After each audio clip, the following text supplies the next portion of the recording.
Chapter 1. The beginning. You know what's interesting? When most people think about prehistoric humans, they picture cavemen with clubs chasing mammoths. But the reality of how our ancestors survived the age of megafauna was far more complex and fascinating than Hollywood has led us to believe. Around 50,000 years ago, humans weren't the apex predators we are today. We were just another species trying to survive in a world dominated by creatures that could kill us with a single swipe. Giant short-faced bears that stood 12 feet tall. Saber-toothed cats with 7-inch canines. Mammoths weighing 10 tons. These weren't just animals. They were living, breathing nightmares that our ancestors had to face every single day. What made humans different wasn't strength or speed or size. We were slower than the prey we hunted, weaker than the predators that hunted us. We didn't have claws or fangs or thick hides. So how did we not just survive, but actually thrive in this deadly environment? That's the question we're going to explore. By the end of this journey, you'll understand how small groups of humans developed the strategies, tools, and social structures that allowed them to take down animals 50 times their size. You'll see how they turned their weaknesses into advantages, and how the lessons they learned echo through human civilization even today. This isn't a story about bravery or conquest. It's a story about adaptation, cooperation, and the incredible ingenuity of people who had no choice but to figure things out or die trying. And it starts in a world that would be almost unrecognizable to us now. The Pleistocene epoch, the period from about 2.6 million years ago to roughly 11,700 years ago, was the stage where this drama played out. But we're going to focus on a specific window, from about 50,000 to 10,000 years ago, when anatomically modern humans spread across the globe and encountered megafauna on every continent except Antarctica. The world was colder then. Ice sheets covered much of North America, Europe, and Asia. But this wasn't a frozen wasteland. It was what scientists call the mammoth steppe, a vast grassland ecosystem that stretched from Spain to Canada. This landscape supported an incredible diversity and density of large animals that simply doesn't exist anywhere on Earth today. To understand the scale of what we're talking about, imagine the African savanna, but bigger and with even more massive animals. Herds of woolly mammoths, giant bison with 6-foot horn spans, wild horses, camels, and massive ground sloths all sharing the same territory. And that's just the herbivores. The predators were equally impressive. The cave lion, possibly the largest lion species that ever lived. The massive short-faced bear, which some scientists believe was the most powerful predator in North America. Dire wolves that hunted in packs. Saber-toothed cats that specialized in bringing down the largest prey. And humans, armed with nothing but stone and wood in their brains, trying to carve out a place in this competitive, dangerous world. When you look at the archaeological evidence from this period, one thing becomes clear. Humans didn't just stumble into hunting large game. It was a gradual process of innovation and learning that probably cost countless lives. Early attempts at hunting megafauna were likely disastrous. People were gored, trampled, crushed. Entire hunting parties probably died learning lessons that would save the next generation. But humans had advantages that weren't immediately obvious. We could communicate complex ideas. We could plan days or weeks in advance. We could remember detailed information about animal behavior and pass that knowledge to others. Most importantly, we could cooperate in ways that other predators couldn't. This cooperation wasn't just about working together during a hunt. It was about creating a system where knowledge accumulated across generations, where the oldest members of a tribe, too frail to hunt, became valuable repositories of survival information, where children learned by watching and practicing, building skills over years before they ever faced real danger. The hunt for megafauna wasn't just about getting food. These massive animals provided everything a tribe needed to survive. A single mammoth could feed 30 people for months. Its hide could shelter an entire group. Its bones could be carved into tools, weapons, and even the frames for houses. Its fat could fuel lamps through the long polar nights. Nothing was wasted because nothing could be wasted.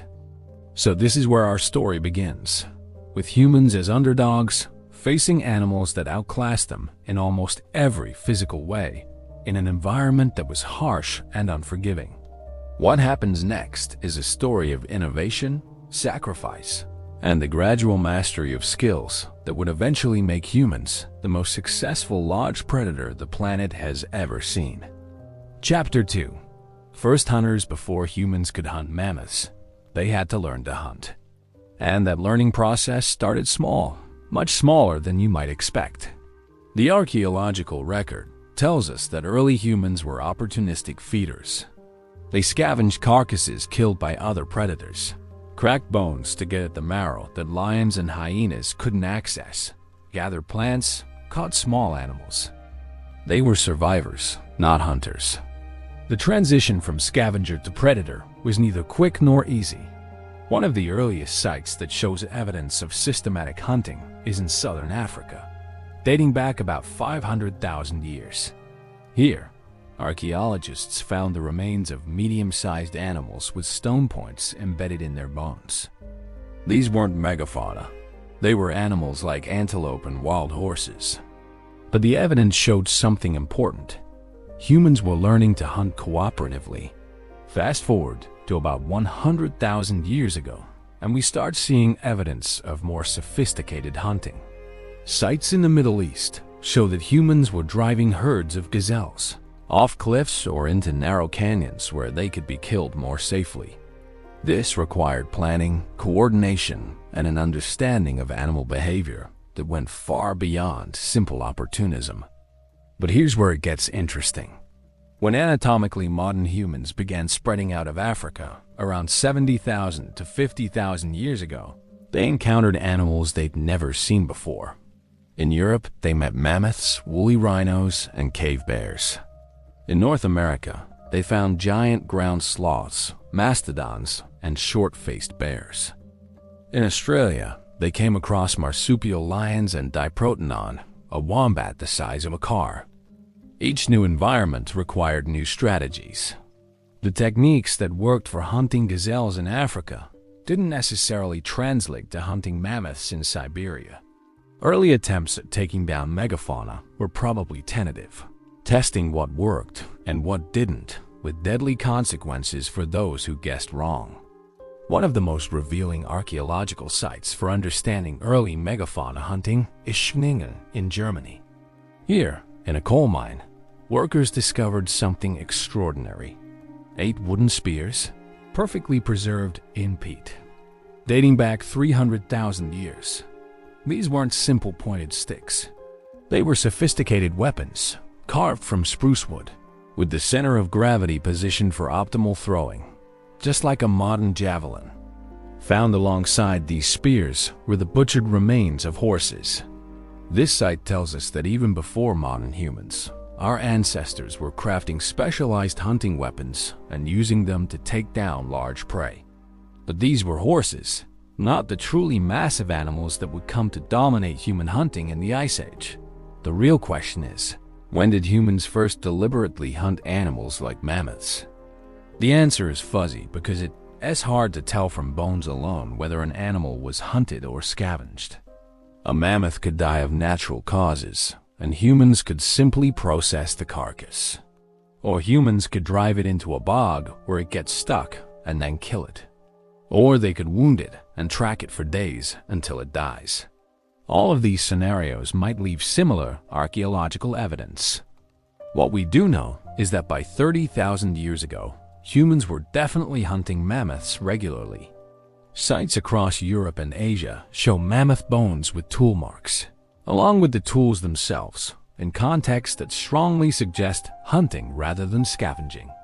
And by 15,000 years ago, in North America, we have clear evidence of humans bringing down mammoths, giant bison, and other massive animals. So how did they make this transition? How did humans go from hunting medium-sized animals to regularly taking down creatures that could kill them with ease? The answer lies in three key developments: weapons, knowledge, and social organization. Weapons first. The earliest hunting tools were simple: sharpened sticks, rocks, basic wooden spears.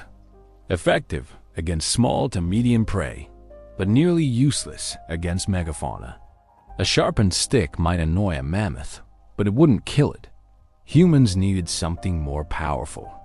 The breakthrough came with composite tools, weapons made from multiple materials, each chosen for specific properties. A wooden shaft for length and leverage, a stone point for penetration, sinew bindings for strength.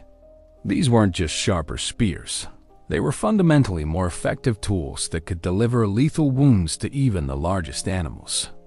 But even the best weapon is useless without knowledge. And this is where humans really began to separate themselves from other predators. We didn't just learn where animals were, we learned everything about them. Their behavior patterns, their seasonal movements, their social structures, their vulnerabilities. Mammoths, for example, lived in matriarchal herds led by an older female. They traveled in predictable patterns, following seasonal food sources. They protected their young fiercely, positioning calves in the center of the herd when threatened. They could be aggressive, but they could also be predictable if you understood their behavior. This kind of detailed knowledge couldn't be gained by a single individual in a lifetime. It had to accumulate across generations, passed down through stories, demonstrations, and direct teaching. The oldest members of a tribe became living libraries, remembering the locations of water sources, the timing of migrations, the places where animals were vulnerable. And finally, there was social organization. Humans didn't hunt megafauna alone. They hunted in coordinated groups, with different members playing different roles. Some would track the animal, following its signs across vast distances. Others would scout ahead, finding the best location for an ambush. Some would drive the animal toward the kill site. Others would deliver the killing blows. And still others would defend against the wounded animal's counterattacks. This kind of coordination required communication, trust, and a social structure that could maintain cooperation, even when the stakes were life and death. It required leadership, but also flexibility. A rigid hierarchy might fail when situations changed rapidly, but too much chaos would lead to confusion and death. The early hunters who figured this out, who created the right balance of weapons, knowledge, and teamwork, they survived. They passed their methods to their children. They refined their techniques with each hunt. And gradually, over thousands of years and countless hunts, they transformed from opportunistic scavengers into the most effective megafauna hunters the world has ever seen. But that transformation came at a cost. Archaeological sites from this period sometimes reveal evidence of hunting accidents, people killed by the very animals they were trying to bring down. Each of these deaths was a tragedy, but also a lesson informing future hunters about what not to do, how not to approach a mammoth, what signs to watch for that indicated an animal was about to charge.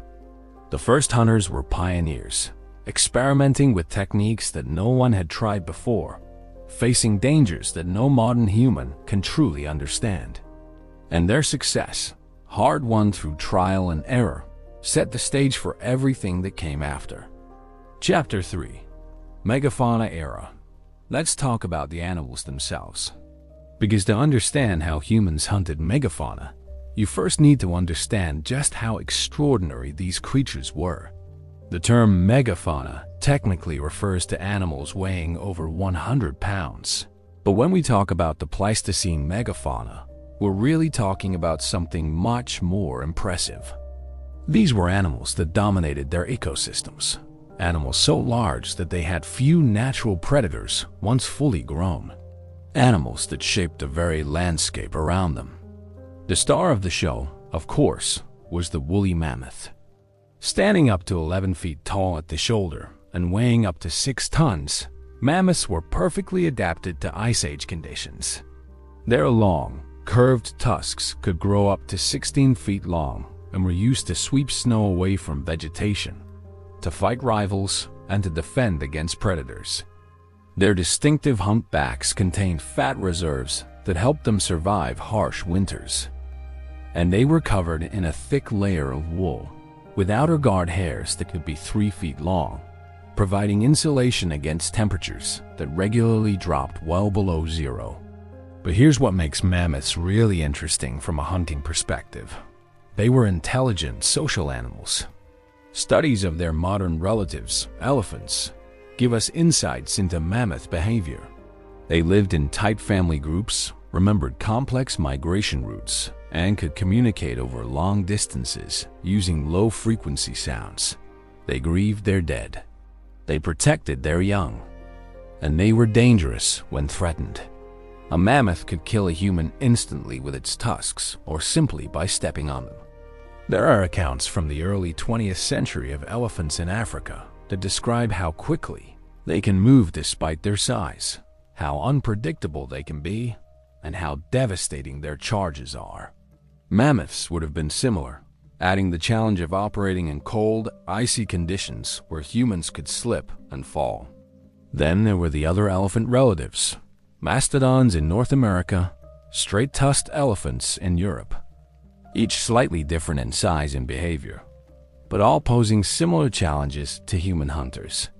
Giant ground sloths were another major category of megafauna, particularly in the Americas. These weren't the slow-moving tree sloths we know today. These were massive terrestrial animals, some species reaching 20 feet in length when standing on their hind legs and weighing up to 4 tons. They had thick, tough skin and massive claws that they used for digging and defense. Some scientists believe certain species might have been opportunistic meat eaters, though most were primarily herbivorous.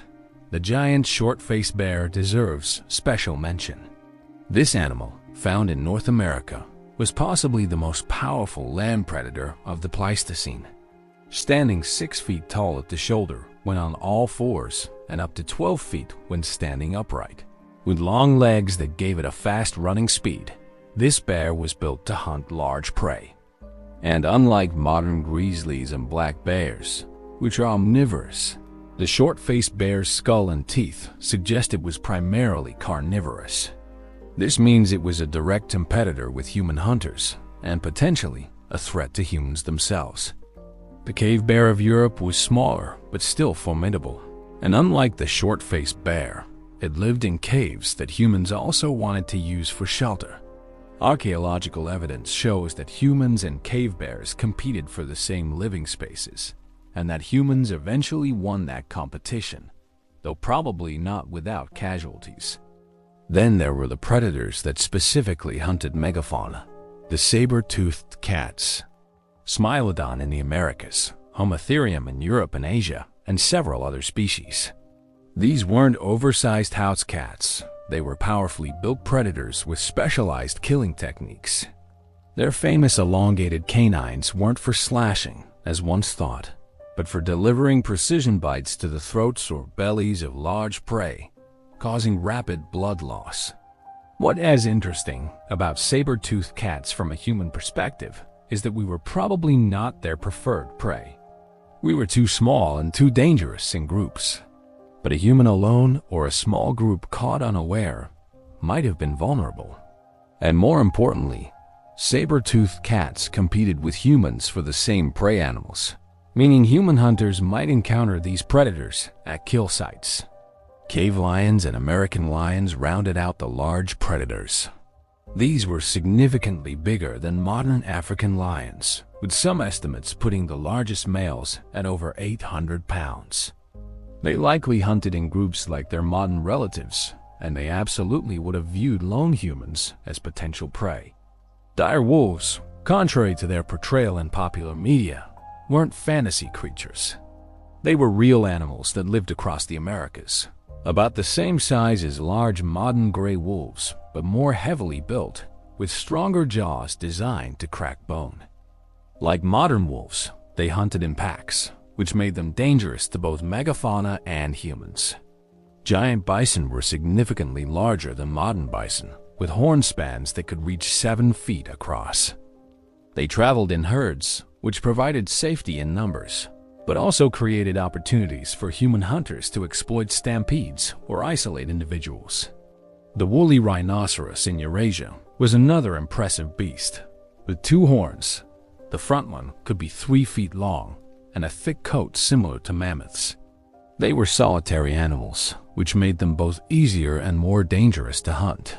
Easier because you didn't have to deal with herd protection. More dangerous because a lone rhino had to be more aggressive to survive. What's crucial to understand is that all of these animals had been evolving in their environments for millions of years. They were perfectly adapted to their ecological niches. They had developed defenses against the predators they'd co-evolved with. But humans were something new. When modern humans spread out of Africa, they brought with them hunting techniques and technologies that megafauna had never encountered before. In Africa, the large animals had evolved alongside humans and had learned to recognize us as threats. But in Eurasia, Australia, and especially the Americas, these animals had no evolutionary history with human hunters. This concept, called naivete, helps explain why megafauna extinctions seem to follow human expansion into new territories. Animals that had never seen humans before didn't know to fear us. They didn't recognize our weapons or understand our hunting tactics. And by the time they learned, or rather, by the time natural selection could favor individuals that fear humans, populations had often been severely reduced. But let's be clear. Even naive megafauna were dangerous. A mammoth that didn't fear humans was still a 6-ton animal with massive tusks. The difference wasn't that hunting was easy, but that it was possible. Animals might not run immediately when they saw humans approaching, giving hunters opportunities they wouldn't have had against more wary prey. The Pleistocene epoch wasn't just about individual species, though. It was about ecosystems where all these animals interacted. Mammoths and mastodons competed for similar food sources. Predators like saber-toothed cats and short-faced bears competed for the same prey.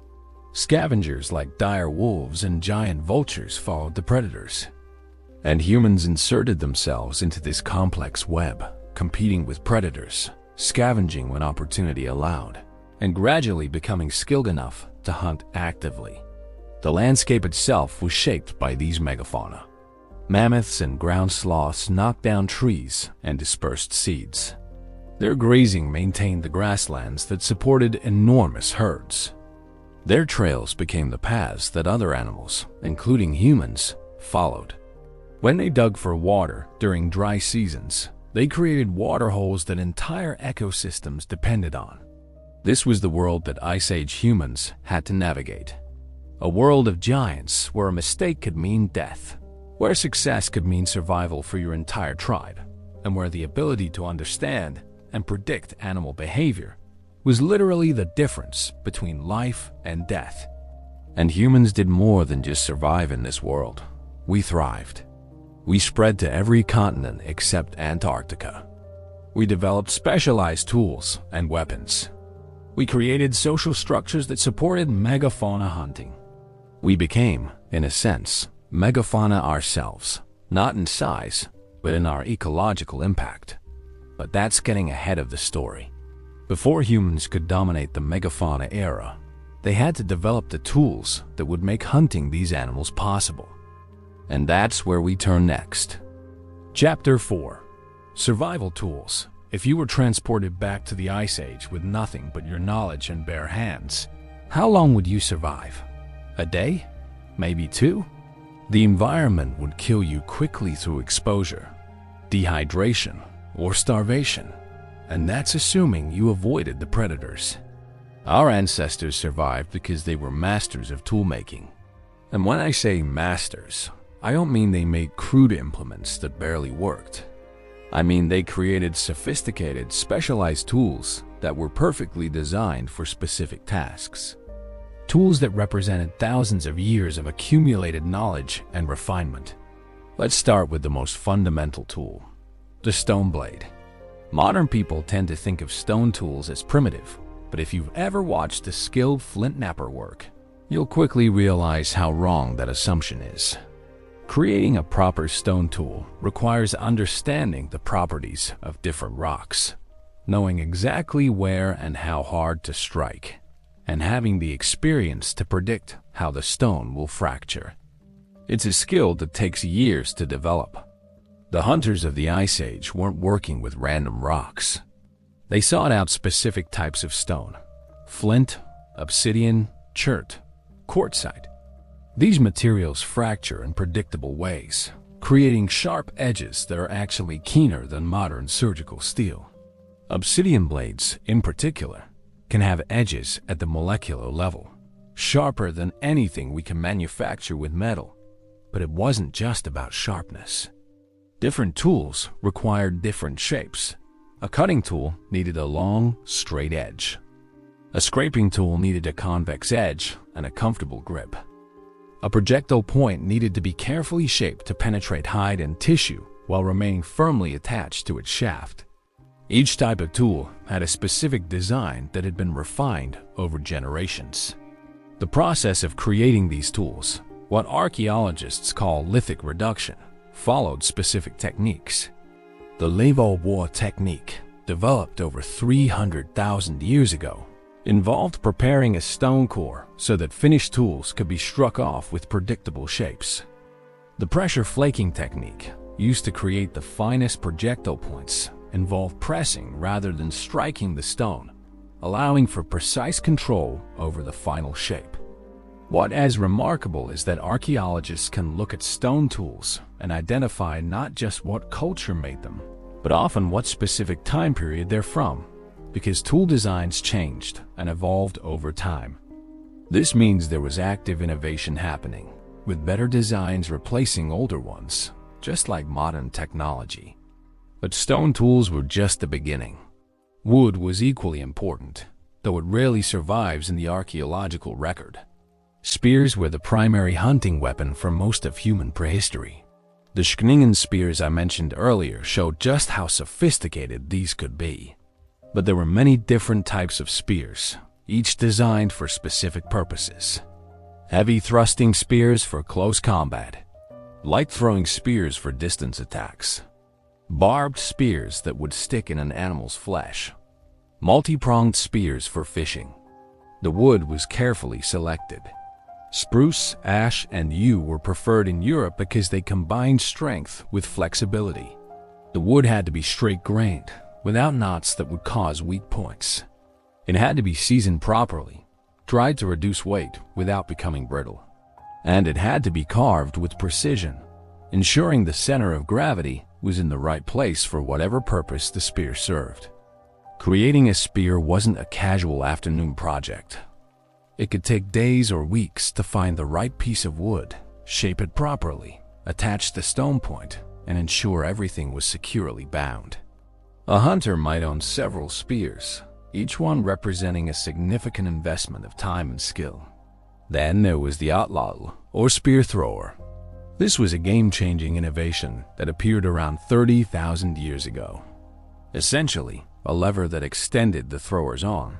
An outlaw could launch a dart with much greater force and distance than throwing by hand. Tests with replica outlaws show they can achieve speeds of 100 miles per hour and accurate ranges of over 100 yards. Think about what this meant for hunting megafauna. Instead of having to get within a few dozen feet of a mammoth to attack it with a hand-thrown spear, hunters could now engage from a much safer distance. They could wound an animal and then track it, allowing blood loss to do the work rather than risking close combat. The outlaw didn't just make hunting easier, it made it survivable. The bow and arrow came later, probably around 20,000 years ago in Africa, and spreading to Europe by 10,000 years ago. Bows offered even greater range and accuracy than outlaws, but they were more complex to manufacture and required more skill to use effectively. For megafauna hunting, outlaws may have remained preferred because they could deliver heavier projectiles with more stopping power. But hunting tools were only part of the equation. Humans needed tools for processing kills, for making shelter, for staying warm, for countless daily tasks. Scrapers were essential for processing hides. A mammoth hide was thick and tough, and turning it into usable leather required hours of scraping away fat and tissue. Different scrapers were designed for different stages of this process, some for the initial rough work, others for the fine detailing. Knives for butchering had to be sharp and durable. Processing a mammoth meant cutting through tough hide, separating muscles, breaking down the carcass into manageable pieces that could be transported back to camp.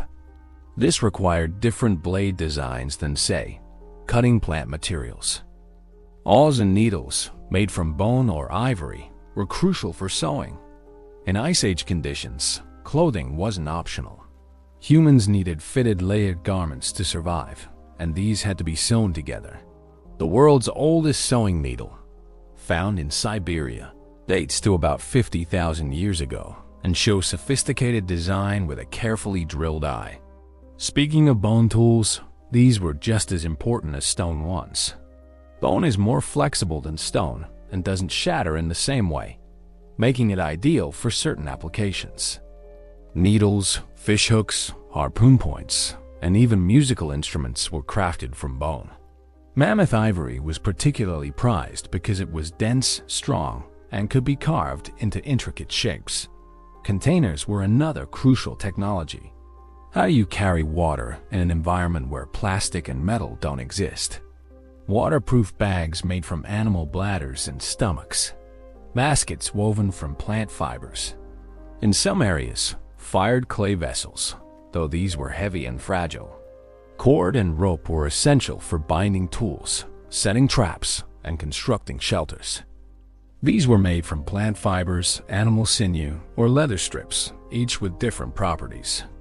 The process of making rope was time-consuming but necessary, and a good rope maker was valued in any tribe. Then there were the tools for making tools. Hammerstones for flaking larger rocks. Pressure flakers made from antler for detailed work. Abraders for smoothing and shaping. Toolmaking wasn't just about striking rocks together. It was a sophisticated craft with specialized equipment. What's fascinating is that all of this knowledge had to be learned and passed down. There were no instruction manuals, no YouTube tutorials. Children learned by watching adults, by practicing on scrap materials, by gradually building the skills needed to create tools that their lives would depend on. And people specialized. Not everyone was equally skilled at every task. Some individuals became expert flint knappers, creating the best projectile points in their community. Others were skilled at working bone or wood. This specialization increased efficiency and quality, but it also created interdependence. Hunters needed tools from craftspeople. Craftspeople needed food from hunters. This mutual dependency strengthened social bonds and encouraged cooperation. Toolmaking also required forward thinking. You couldn't wait until you needed a spear to start making one. You had to anticipate needs, create tools ahead of time, maintain and repair them regularly. This kind of planning and organization was part of what separated humans from other animals. The tools themselves were valuable. A well-made stone point might take an hour or more to create. An odlotl could represent days of work. These weren't disposable items. They were cared for, repaired when possible, and sometimes buried with their owners, suggesting they had both practical and symbolic importance. And here's something that doesn't often get mentioned. Toolmaking created waste. Flint knapping produces sharp flakes that can cut flesh easily. The areas where people worked on tools had to be managed carefully, especially if children were around. Even in the Stone Age, safety was a concern. The tools that Ice Age humans created weren't just functional. They were often beautiful. Projectile points were sometimes crafted with more care than strictly necessary for function, suggesting aesthetic considerations mattered. Some tools seem to have been made to be impressive, perhaps as gifts, trade items, or displays of skill. These tools, in all their variety and sophistication, were what allowed humans to hunt megafauna successfully. But tools alone weren't enough. You also needed a way to overcome the cold, to create warmth in an environment that could kill you through exposure in hours. And that required mastering one of humanity's oldest and most important technologies. Chapter 5. Fire Mastery. Fire changes everything. It's hard for modern people, with our climate control and artificial lighting, to fully appreciate what fire meant to Ice Age humans. It wasn't just a convenience, it was the difference between life and death. Humans have been using fire for a very long time. Evidence from Wonderwerk Cave in South Africa suggests controlled use of fire dating back 1 million years. But there's a difference between using fire and mastering it. Using fire might mean keeping a naturally occurring fire going. Mastering fire means being able to create it when needed, control it precisely, and use it for a wide range of purposes. By the time humans were hunting megafauna during the Pleistocene, they were absolute masters of fire. Creating fire with primitive methods is harder than most people think. If you've ever tried to start a fire with flint and steel, you know it takes skill and the right materials. Now imagine doing it with just stone and wood, in freezing conditions, possibly with wet materials. This was a skill that could save your life, and not everyone was equally good at it. The two main methods for starting fire were percussion and friction. Percussion involves striking a hard stone, like flint or pyrite, against another stone or piece of iron ore, creating sparks that land on tinder.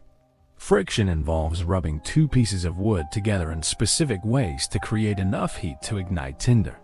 The friction method had several variations. The hand drill involved rotating a stick between your palms against a flat piece of wood. The bow drill used a bow to spin the stick faster and more consistently. The fire plow involved rubbing a stick back and forth in a groove. Each method had advantages and disadvantages, depending on the materials available and the conditions. But starting a fire was only the beginning. You needed the right materials: tinder that would catch easily from a spark or coal, kindling to build up the flame, and fuel to maintain it. In Ice Age environments, this meant understanding which materials worked best. Tinder could be dry grass, shredded bark, fungus. Certain species of mushroom are excellent for catching sparks, or even animal hair. The tinder had to be absolutely dry and fine enough to ignite from minimal heat. People often carried tinder with them, keeping it in waterproof containers, because finding dry tinder in wet or snowy conditions was nearly impossible. Kindling needed to be small and dry enough to catch from the tinder, but substantial enough to create real heat. Small twigs, pine needles, and thin strips of wood worked well. The key was gradual escalation, from tinder to kindling to larger fuel. Fuel selection mattered enormously. Different woods burned at different temperatures and for different durations. In the mammoth steppe environment, wood could be scarce, so people also burned bones, dried dung, and fat. Mammoth bones, particularly when well-dried, could burn for hours. Fossil records show that some dwelling sites were heated primarily with bones rather than wood. But fire wasn't just about warmth, though that was crucial. In Ice Age conditions, hypothermia could kill you quickly. Nighttime temperatures regularly dropped well below zero. Having fire meant you could survive the night. It meant you could dry wet clothing and prevent frostbite. It meant you could treat the sick and injured with warmth when their bodies couldn't generate enough heat on their own. Fire was also about food. Raw meat is harder to digest and can contain parasites. Cooking made food safer and more nutritious. It also made certain plant foods edible that would be toxic or indigestible raw. Cooking breaks down tough proteins and plant materials, allowing humans to extract more calories from the same amount of food. For megafauna hunters, this was particularly important. A mammoth provided tons of meat, but you couldn't eat it all quickly. Smoking meat over fire preserved it, allowing it to last for weeks or months. Rendering fat by heating, it created a concentrated calorie source that was easy to store and transport. Boiling bones extracted marrow and created nutrient-rich broth. Fire was also a tool for tool-making. Heat treatment of stone improves its flaking properties, making it easier to create finer, sharper tools. Experiments show that heat-treated flint is significantly better for making projectile points than untreated stone. Fire was used to harden wooden spear points, to straighten wooden shafts, and to help with shaping through controlled charring. In some environments, fire was used in hunting itself. Archaeological evidence and ethnographic accounts suggest that humans sometimes used fire to drive game. Setting fires in a controlled pattern could push animals toward hunters or off cliffs. In grassland environments, fire could be used to promote new growth that would attract herbivores to specific areas in subsequent seasons. Fire provided protection. Most predators fear fire and will avoid areas with active flames. A fire at night could keep cave lions, wolves, and bears at a distance.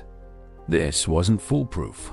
Desperate or rabid animals might still attack, but it greatly reduced the risk. Fire enabled social life. Gathering around a fire at night allowed for conversation, storytelling, and social bonding. This might seem trivial, but these activities were how knowledge was passed down, how group cohesion was maintained, how younger members learned from older ones. The fireplace was the center of social life, the place where a scattered group of hunters became a community. Light from fire extended the useful day. Instead of being helpless when darkness fell, humans could continue working on tools, preparing food, or tending to other tasks. This increased productivity and allowed for more complex social activities. Fire was even used for spiritual and ritual purposes. Archaeological sites show evidence of careful fire placement, sometimes in patterns that don't seem purely functional. Some burial sites include fire ash, suggesting ritual significance. Whether fire was seen as sacred or magical, it certainly occupied an important place in Ice Age culture. But fire had dangers. Enclosed spaces could fill with smoke, causing respiratory problems or even suffocation if ventilation was poor. Burns were a constant risk, especially for children. Uncontrolled fire could destroy shelters, forests, or grasslands. Fire required respect and careful management. This is why fire tending was an important role. Someone had to watch the fire, feeding it appropriately, ensuring it didn't go out or spread dangerously. In some cultures, this was a specific responsibility, often given to older individuals who couldn't participate in the hunt but could still contribute meaningfully to the group's survival. Maintaining fire was often easier than creating it, so tribes would try to keep fires going continuously. Archaeological sites show evidence of long-term hearths that were used repeatedly over months or years. When a group had to move, they might carry embers in special containers, moss-wrapped coals that could smolder for hours and then be blown back to flame at the next camp. The mastery of fire also had environmental impacts. Humans using fire altered landscapes, potentially contributing to the spread of grasslands at the expense of forests. This may have favored certain megafauna species while disadvantaging others, inadvertently changing the ecosystems they lived in. Fire mastery wasn't just a single skill. It was a complex of knowledge about materials, techniques, and applications. A person who truly understood fire knew dozens or hundreds of specific facts: which mushrooms made the best tinder, how to keep coals alive overnight with minimal fuel, which animal fats burned brightest, how to create smoke for signaling or preserving meat, how to use fire to extract tar from birch bark for adhesive. This knowledge was cultural capital. An elder who knew all the secrets of fire was invaluable to their community. And when that elder died, if they hadn't passed on all their knowledge, it might be lost forever. This created strong incentives for teaching and learning, for respecting those who held knowledge, and for maintaining oral traditions that preserved information across generations. In the context of megafauna hunting, fire mastery was essential at multiple stages. Before the hunt, fire provided warmth and cooked food to give hunters energy. During the hunt, fire could be used strategically to manage animal behavior. After the hunt, fire was crucial for processing the kill, cooking meat, rendering fat, and smoking what needed to be preserved. And back at camp, fire kept everyone alive through the brutal Ice Age nights. Without fire, humans couldn't have survived in Ice Age Europe or Northern Asia. The climate was simply too harsh. Fire didn't just make life more comfortable, it made life possible. And the mastery of fire, combined with sophisticated tools, gave humans the foundation they needed to become effective megafauna hunters. But having the right tools and fire wasn't enough. You still had to find the animals you wanted to hunt. And in the vast, open landscapes of the Ice Age, that required a completely different set of skills. Chapter 6. Tracking Methods. Imagine standing on the Mammoth Steppe with a group of hunters. The landscape stretches to the horizon in every direction. Grassland with scattered stands of trees, rolling hills, distant mountains. Somewhere out there are the animals you need to find. Your tribe is depending on you. Winter is coming, and without a successful hunt, people will starve. How do you find a mammoth in an area that might span thousands of square miles? The answer is tracking, and it's one of the most sophisticated skills that Ice Age humans developed. Modern people, living in cities and towns where everything is mapped and labeled, have largely lost the ability to read landscapes the way our ancestors did. But for Ice Age hunters, tracking wasn't just a useful skill. It was essential knowledge that took a lifetime to master. Tracking began with understanding the landscape itself. Where did animals find water? Where did they graze or browse? What routes did they use when moving between areas? An experienced hunter knew the territory intimately, could identify favorable locations for finding game, and understood seasonal patterns of animal movement. Mammoths, for instance, migrated seasonally following food sources. During summer, they might move to higher elevations or northern areas. In winter, they'd seek sheltered valleys and areas where they could access vegetation. Learning these patterns meant observing over years, remembering what you saw, and synthesizing that information into a mental map of where animals were likely to be at different times. But general knowledge of where animals might be wasn't enough. You needed to find specific animals, and that meant reading sign. Tracks were the most obvious form of sign. A mammoth's footprint was distinctive, massive circular depressions in the ground. But reading tracks wasn't just about identifying what made them. It was about extracting information. How old were the tracks? Was the animal moving quickly or slowly? Was it healthy or injured? Was it alone or part of a group? The age of a track could be determined by examining how crisp the edges were, whether dew had collected in it, whether wind had blown debris into it, how vegetation had responded to being pressed down. In wet conditions, a track might only be a few hours old before it became difficult to age. In dry, dusty conditions, tracks could persist for days but became increasingly hard to interpret. The gait of an animal told you about its state and intentions. Deep, evenly spaced tracks suggested steady movement, perhaps traveling between feeding areas. Irregular, churned-up ground might indicate an animal that had stopped to feed or rest. Tracks that suddenly changed direction could mean the animal detected a threat. But tracks were just one type of sign. Broken vegetation showed where animals had passed, and the height of the breaks indicated the size of the animal. Fresh browse marks on trees or shrubs showed recent feeding. Trampled areas indicated places where animals had bedded down or congregated. Scat or dung was incredibly informative. The size and composition told you what animal it came from. The freshness told you how recently the animal had been there. The content of the scat revealed what the animal had been eating, which could help you predict where it might go next. Mammoth dung, when found intact, contained partially digested plant material that showed exactly what vegetation the animal had been consuming. This information helped hunters understand not just where the mammoth had been, but where it was likely heading, because animals typically move toward areas where their preferred foods are available. Hair caught on branches or in rough bark was another sign. Mammoths and other megafauna would rub against trees and rocks to scratch themselves, leaving behind tufts of fur. The color and texture identified the species, and the location told you about their movement patterns and behavior. Smell was a crucial sense for tracking.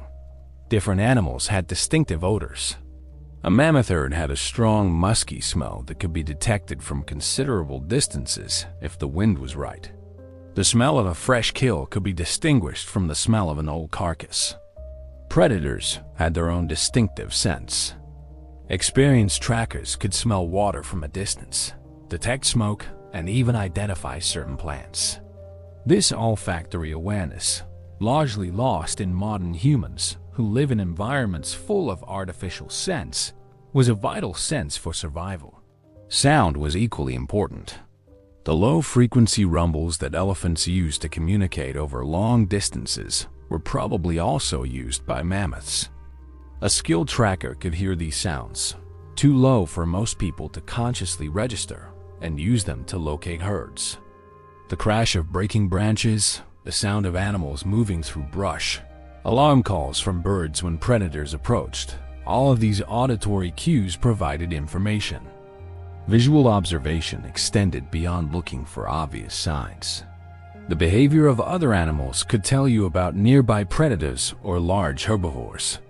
Birds gathering in an area might indicate a water source or a carcass. Disturbed bird flocks suggested something had spooked them. Carrion birds circling could lead you to a kill that might be available for scavenging. The ability to track required extraordinary attention to detail and pattern recognition. A bent blade of grass that most people wouldn't notice could tell a tracker that an animal had passed recently. A slight color difference in disturbed soil indicated how long ago the ground had been dug. A faint smell on the breeze revealed what lay ahead. But tracking wasn't just about finding animals. It was also about avoiding danger. The same skills that let you track mammoths also let you know when a cave lion was in the area, or when you were approaching a short-faced bear's territory.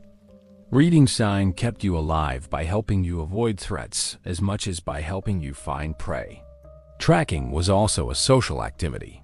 Hunters would share information, discussing what they'd seen, debating interpretations of ambiguous signs, and building a collective understanding of where game might be found. Younger hunters learned from experienced ones, first by watching and listening, then by trying to read sign themselves while being corrected and taught. Some individuals became exceptional trackers, able to read landscapes and signs that others missed. These people were highly valued in their communities because their skills directly contributed to everyone's survival. A great tracker could mean the difference between a successful hunt and days of fruitless searching. There's a story, probably apocryphal but illustrative, about modern indigenous trackers in Africa who could determine the sex of an elephant from its tracks because males and females walked slightly differently. Whether this specific claim is true, it illustrates the level of detail that expert trackers could perceive. For Ice Age hunters, this kind of expertise could mean finding the best target for a hunt, a young adult separated from the herd, or an old individual that would be easier to bring down. Tracking also involved prediction.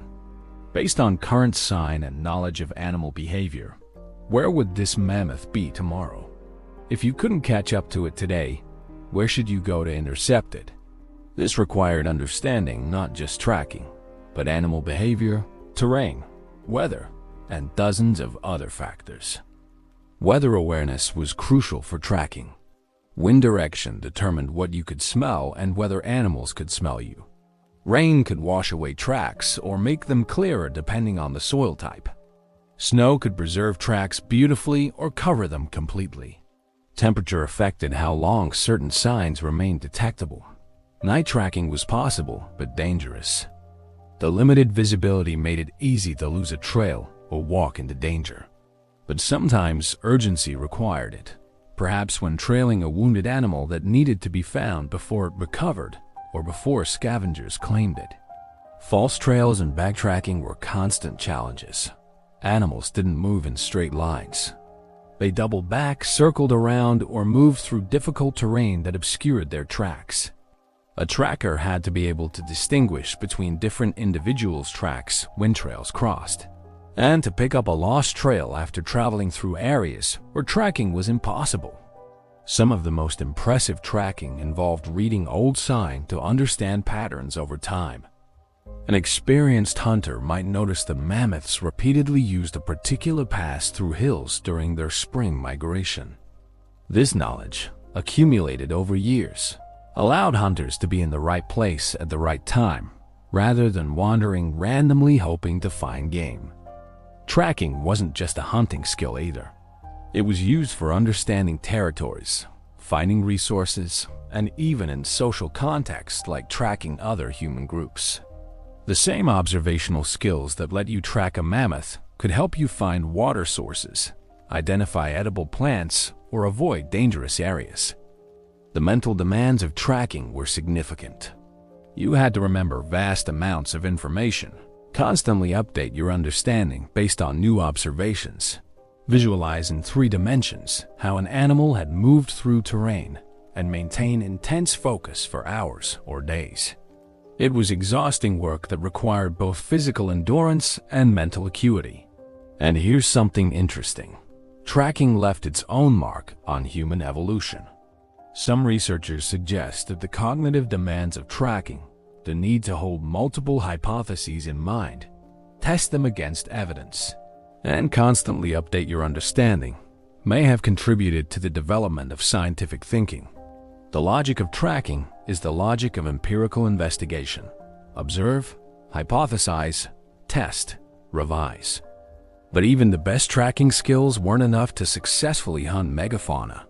Once you found your target, you needed a completely different set of skills to bring it down safely. You needed tactics, coordination, and the ability to work as a unified group facing a creature that could kill any individual hunter with ease. Chapter 7. Group Tactics. A single human against a mammoth has no chance. That's not pessimism, it's simple physics. The mammoth is bigger, stronger, faster, and better armed. If hunting megafauna came down to individual combat, humans would have starved or learned to live on smaller prey. But humans didn't fight mammoths individually. We fought as groups, and that changed everything. The archaeological evidence for group hunting is clear but subtle. You don't find records saying 12 hunters participated in this hunt. What you find are kill sites with multiple tool types, suggesting different people playing different roles. You find evidence of planned ambush that would require coordination. You find processing sites where the work clearly exceeded what a single person or small family could accomplish. And when we look at modern hunter-gatherer groups who hunt large game, we see sophisticated social organization and tactics that probably reflect practices going back tens of thousands of years. So what did group tactics look like in the Ice Age? The first requirement was scouting. Before you could hunt, you needed information. Where were the animals? How many? What age and condition? What was the terrain like? Were there other predators in the area? Scouts would move ahead of the main hunting party, observing from a distance, gathering intelligence. This was dangerous work because you were often alone or with just one companion, but it was essential. The information scouts provided shaped the entire hunt plan. Once a target was identified, hunters had to make decisions. Which animal to target? The young were easier to kill, but provided less meat. The old or sick were also easier, but might not be worth the effort. The ideal target was probably a young adult, strong enough to provide substantial meat but not yet in its prime physical condition. Isolating the target was often the first tactical challenge. If you were hunting a herd animal like a mammoth or bison, you couldn't just attack the group. You'd be facing multiple animals, and defensive formations could make it impossible to close with any individual. The solution was to separate one animal from the safety of the group. This could be done several ways. Sometimes hunters would simply wait for an animal to naturally separate itself. Young males sometimes wandered away from herds. Old individuals might lag behind. Sick or injured animals might be shunned by the group. But if natural separation didn't happen, hunters might force it. Making noise and showing themselves selectively could panic animals in specific directions. Fire or smoke could be used to split a herd. In some cases, part of the hunting group would create a disturbance on one side of the herd, while the real attack came from another direction. Once the target was isolated, the actual attack had to be coordinated. This is where different roles came into play. Some hunters were projectile throwers, armed with atlas or bows. Their job was to wound the animal from a distance, targeting vulnerable spots like the belly, flanks, or hindquarters. These wounds weren't necessarily fatal immediately, but they caused bleeding and slowed the animal down. Other hunters were drivers, keeping the animal moving in desired directions, preventing it from fleeing to safety or rejoining the herd. This required athleticism and courage, because you had to stay close enough to influence the animal's movement without getting close enough to be killed.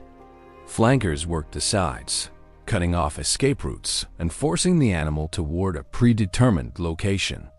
This might be a bog where the animal would become mired, a narrow canyon with no escape, a cliff edge, or simply an area of rough terrain where the hunters had an advantage. Close combat specialists, armed with heavy spears, delivered the killing blows when the animal was sufficiently wounded and exhausted. This was the most dangerous role, requiring strength, timing, and absolute nerve. A wounded mammoth or bison, even exhausted, could still kill you easily. And throughout all of this, there were coordinators, experienced hunters who read the situation, called out instructions, adjusted the plan as circumstances changed.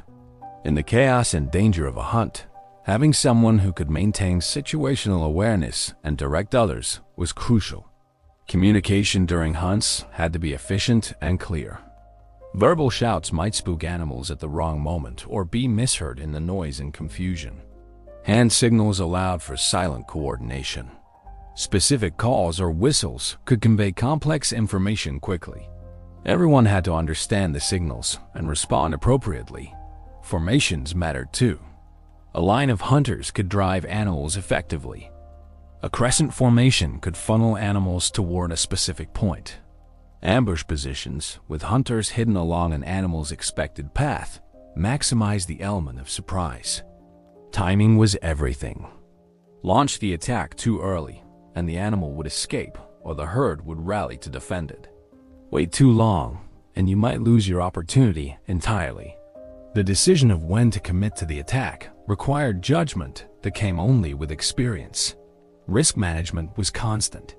Hunting megafauna was dangerous, and every hunter knew people who'd been killed or crippled by their prey. The goal wasn't just to get meat, but to get it without casualties.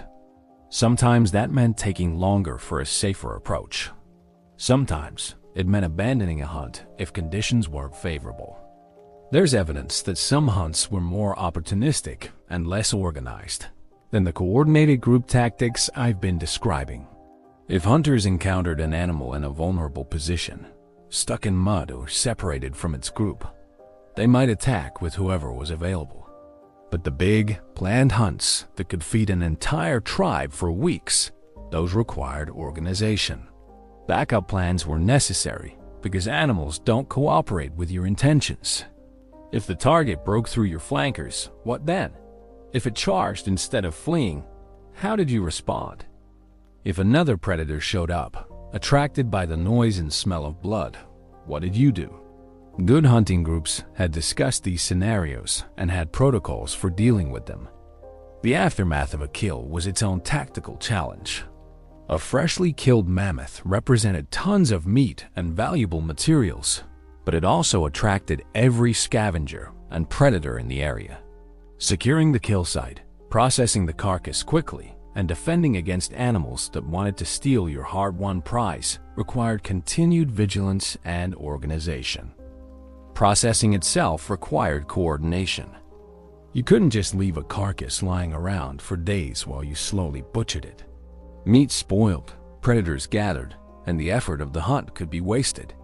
Different people took on different tasks, some cutting, some skinning, some separating useful bones, some preparing materials for transport. Transportation was another group effort. A mammoth might provide several tons of meat.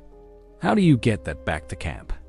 The answer was often multiple trips with multiple people, carrying what they could and coming back for more. In some cases, temporary camps might be set up near the kill site, allowing for thorough processing before transport. All of this required trust. When you're facing a mammoth, you have to trust that your companions will do their jobs, that they won't panic and run, that they'll risk themselves to help you if you're in danger. This level of trust couldn't be commanded. It had to be built through shared experiences, through training together, through proving yourself reliable over time. Young hunters learned by participating in smaller hunts first, gaining experience with less dangerous prey. They might accompany major hunts as observers or in supporting roles before being trusted with critical positions. This apprenticeship system ensured skills were passed down and that hunters knew each other's capabilities and could work together effectively. Leadership in hunting groups probably varied. Sometimes the most experienced hunter led. Sometimes the best tracker or the strongest warrior. Leadership might be situational, with different people taking charge at different stages of the hunt. What mattered was that everyone understood their role and followed the plan. Morale mattered too. A confident, motivated hunting group performed better than a fearful or divided one. This meant that successful leaders had to inspire confidence, maintain group cohesion, and help everyone understand why the risks were worthwhile. And there was a spiritual or ritualistic dimension to many hunts. Archaeological evidence and ethnographic studies suggest that hunting groups often performed ceremonies before hunts, asking for success, honoring the animals they would kill, or seeking spiritual protection. Whether these rituals had practical psychological benefits in building group solidarity and reducing anxiety, or whether they were believed to have supernatural effects, they were clearly important. The tactics I've described weren't invented overnight. They evolved over thousands of years, with each generation refining techniques, learning from failures, and passing knowledge to the next generation. By the time humans were regularly hunting megafauna, they were using hunting methods that represented the accumulated wisdom of countless hunts and countless hunters. The tactics and coordination, as important as they were, still needed something more. They needed a framework of meaning, a way of understanding the hunt that went beyond simple survival. They needed rituals that bound the group together and gave significance to the dangerous work they were doing. Chapter 8. Sacred Rituals. When we think about Ice Age hunters, we usually focus on the practical aspects: tools, tactics, tracking. But there was another dimension to the hunt that was equally important, and that was the spiritual or ritualistic element. Now, I should be clear. We can't know exactly what Ice Age people believed. They left no written records, and while we have archaeological evidence of ritualistic behavior, interpreting what it meant is always speculative. But we can piece together a picture based on physical evidence, cave art, burial practices, and comparisons with modern hunter-gatherer cultures. And what that picture suggests is that hunting megafauna wasn't just a practical activity. It was a sacred one. Let's start with the evidence. In caves across Europe, we find extraordinary paintings depicting mammoths, bison, horses, and other Ice Age animals. These aren't crude stick figures. They're sophisticated, accurate representations that show detailed knowledge of animal anatomy and behavior. Some are in deep caves, far from the entrance, in chambers that would have required considerable effort and danger to access.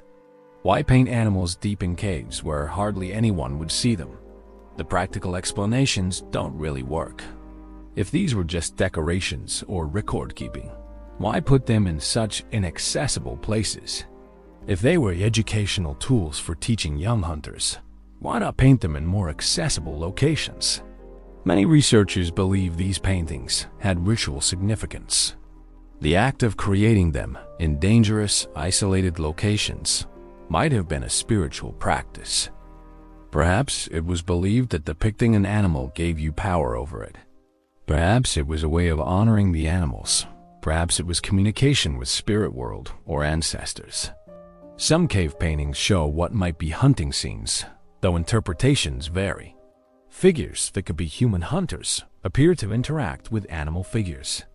Some animals are shown with lines or marks that might represent spears. But these images are ambiguous enough that we can't be certain what they depict or what they meant to their creators. What we do know is that creating these images required skill, time, and resources. The pigments had to be prepared, sometimes from minerals that weren't locally available. The paintings were often done in multiple colors, requiring different materials. Some show evidence of being revisited and repainted over time. All of this suggests these weren't casual activities, but important, meaningful acts. Beyond cave art, there's evidence of ritual behavior in burial practices.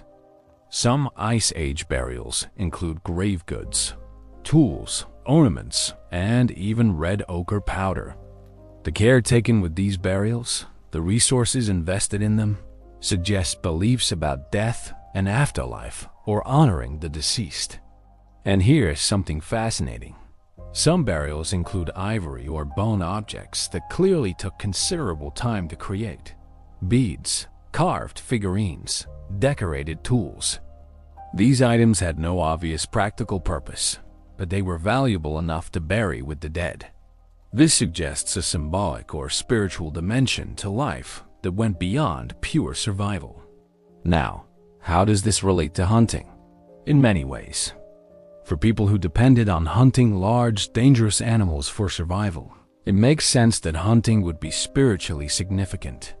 The hunt was a matter of life and death, not just for the animal, but potentially for the hunters. It shaped the rhythm of life, determined who lived and who died, and connected humans to the natural world in the most direct way possible. Many modern hunter-gatherer cultures have elaborate hunting rituals, and while we can't assume Ice Age people had the same beliefs, we can look for parallels. Common themes include honoring the animal being hunted, asking permission or forgiveness for taking its life, performing ceremonies before and after hunts, and observing taboos about how animals should be treated. These practices serve multiple functions. On a practical level, they might help with group cohesion and psychological preparation for dangerous work. On a spiritual level, they express a relationship with animals and nature that acknowledges humans' dependence on other species for survival. There's archaeological evidence suggesting that certain animal bones were treated differently than others. Mammoth skulls and tusks are sometimes found arranged in patterns that don't seem functional. Bear skulls appear in caves in ways that suggest deliberate placement. This could be random, or it could indicate ritualistic treatment of certain animals or their remains. Some researchers have suggested that shamanism, or something like it, might have been practiced by Ice Age humans. Shamans in traditional cultures often have special relationships with animals, sometimes described as spirit animals or animal guides. They might perform ceremonies before hunts, interpret dreams or omens, or mediate between the human community and the natural world. Evidence for shamanism in the Ice Age is controversial, but there are some intriguing hints. Certain cave paintings show figures that might be shamans, human-like forms with animal features or wearing animal masks. Whether these represent literal shamans or are mythological figures or mean something else entirely, we can't know for certain. What seems clear is that Ice Age people didn't view animals purely as resources. The care taken in depicting them, the effort put into certain treatments of bones and remains, suggests a more complex relationship. Animals were necessary for survival, yes, but they might also have been seen as sacred, as kin, as beings deserving respect. This might seem contradictory. How can you revere something you kill and eat? But many traditional hunting cultures hold exactly this tension. The animal is honored precisely because its death sustains human life. Killing without gratitude or respect would be wrong, but killing with proper ceremony and acknowledgement is acceptable or even necessary. Pre-hunt rituals probably served multiple purposes. They might have included practical elements like checking weapons and planning tactics, but they likely also included spiritual elements, prayers, offerings, ceremonies meant to ensure success and safety. These rituals would have helped hunters mentally prepare, reducing anxiety and building confidence and group solidarity. Post-hunt rituals were probably equally important. After successfully bringing down a mammoth, what did hunters do? Celebrate, certainly, but also perhaps thank the animal, perform ceremonies over its remains, share the kill in specific ritualized ways. The distribution of meat wasn't just practical. It was likely governed by social and spiritual rules about who got what parts and in what order. Certain parts of animals might have been considered taboo or sacred. The heart, the head, specific bones, these might have had special significance. Archaeological evidence sometimes shows that certain elements were treated differently. Skulls separated from bodies, specific bones arranged in patterns, parts buried or displayed rather than simply discarded. Failure in hunting might also have had spiritual interpretations. If hunts repeatedly failed, was it because the hunters had violated taboos, angered the spirits, failed to perform proper ceremonies? This kind of thinking might seem superstitious to modern people, but it provided a framework for understanding events and making sense of an uncertain world. Sacred sites probably existed, places where hunters went for specific purposes. The deep caves with paintings might have been such sites. Natural formations that resembled animals or had unusual features might have been considered significant. Springs, certain mountains, distinctive rock formations, all of these could have been imbued with spiritual meaning. The relationship between ritual and practical knowledge is interesting. Did Ice Age hunters believe their ceremonies actually ensured hunting success through supernatural means? Or did they understand rituals as psychological and social tools that prepared them mentally and maintained group cohesion? Probably it wasn't either or, but both. The distinction between supernatural and natural that modern people make might not have existed for them in the same way. What we can say with reasonable confidence is that Ice Age hunters developed sophisticated ritual practices around hunting. These weren't primitive superstitions, but complex systems of meaning that help people cope with danger, maintain social bonds, express their relationship with nature, and make sense of life and death. And these rituals, whatever their specific forms, were passed down through generations, taught to young hunters as part of their education, refined and elaborated over time. They were part of what it meant to be human in the Ice Age, as important as tools or tactics or tracking. When we look at kill sites from the Ice Age, we're not just looking at places where animals died. We're looking at places where human culture, technology, spirituality, and survival all intersected. An understanding that intersection requires appreciating both the practical and the spiritual dimensions of the hunt. Chapter 9. Kill sites. Let's talk about what happened when the hunt was successful, because that's when the real work began. Kill sites, the places where megafauna were brought down and processed, are some of the most valuable archaeological windows we have into Ice Age life. These sites preserve not just bones, but evidence of human behavior, technology, and decision-making. And what they reveal is fascinating. First, not all kill sites are the same. Some represent single animal kills. Others show evidence of multiple animals taken at once. Some appear to be carefully planned ambush sites used repeatedly.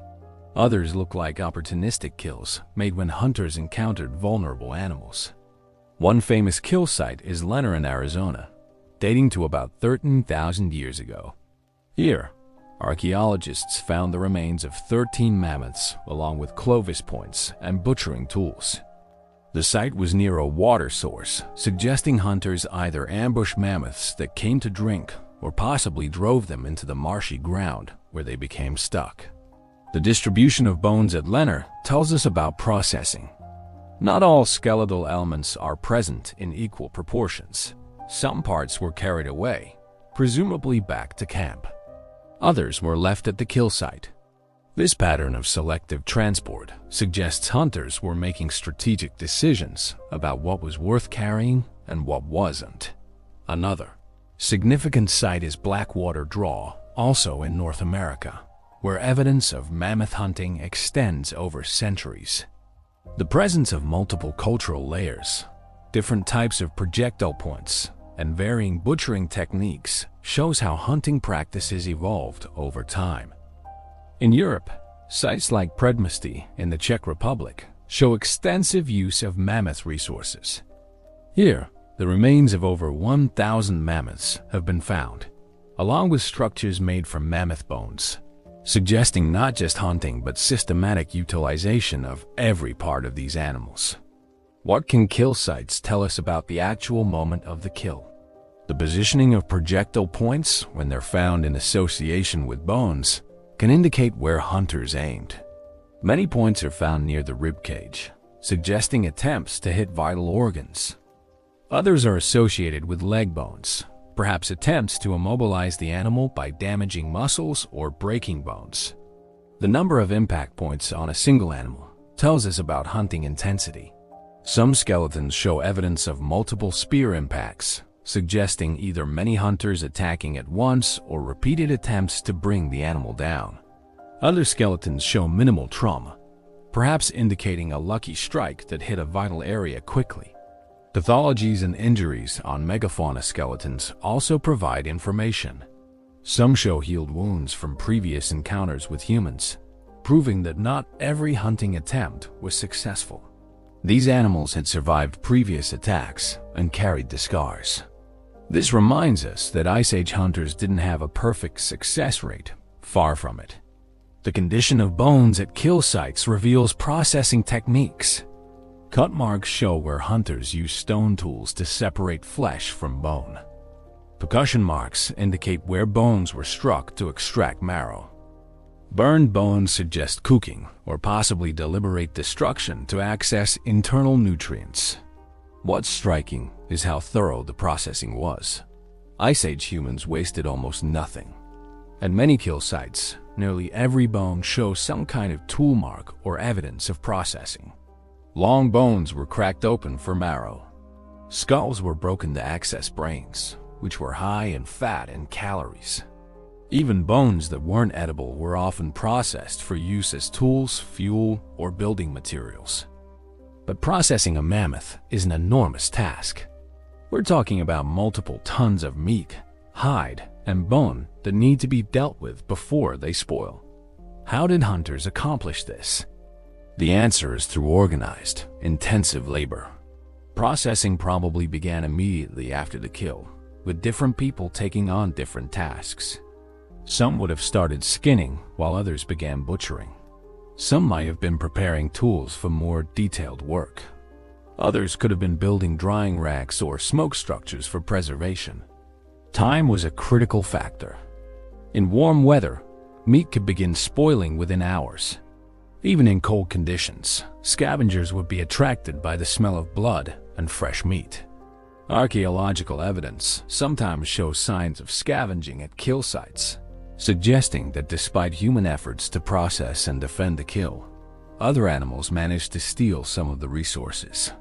The decision of what to process on-site versus what to transport whole was strategic. Large muscle groups might be separated from the skeleton for easier carrying. Organs would be removed and either eaten immediately or prepared for transport. The hide would be removed as a single piece if possible, rolled up, and carried back to camp for later processing. Some kill sites show evidence of extended occupation. Temporary camps with hearths, tool working areas, and refuse piles indicate that hunters stayed at the kill site for days or even weeks, thoroughly processing the animal before moving on. This makes sense for the largest kills, where transportation would have been impractical. Other sites show minimal evidence of occupation, suggesting quick processing and departure. This might have been due to weather, the presence of dangerous predators, or the proximity to a permanent camp where full processing could be done more safely. The social dynamics of kill site processing are interesting to consider. Who got to eat first? Who got the choice cuts? Were there rules about distribution? In modern hunter-gatherer societies, meat distribution is often highly ritualized, with specific protocols about who receives what. The best cuts might go to the successful hunters or to elders, or be divided equally. Different cultures have different rules, and Ice Age cultures probably varied as well. Some kill sites show evidence of feasting, concentrations of bones with extensive processing that suggest many people gathered to eat together. These might have been times of celebration, social bonding, and storytelling. A successful mammoth hunt could have been a major social event, bringing together members of different bands or families. Kill sites also sometimes reveal evidence of competition or conflict. At a few locations, archaeologists have found human remains that show signs of violence in association with animal kills.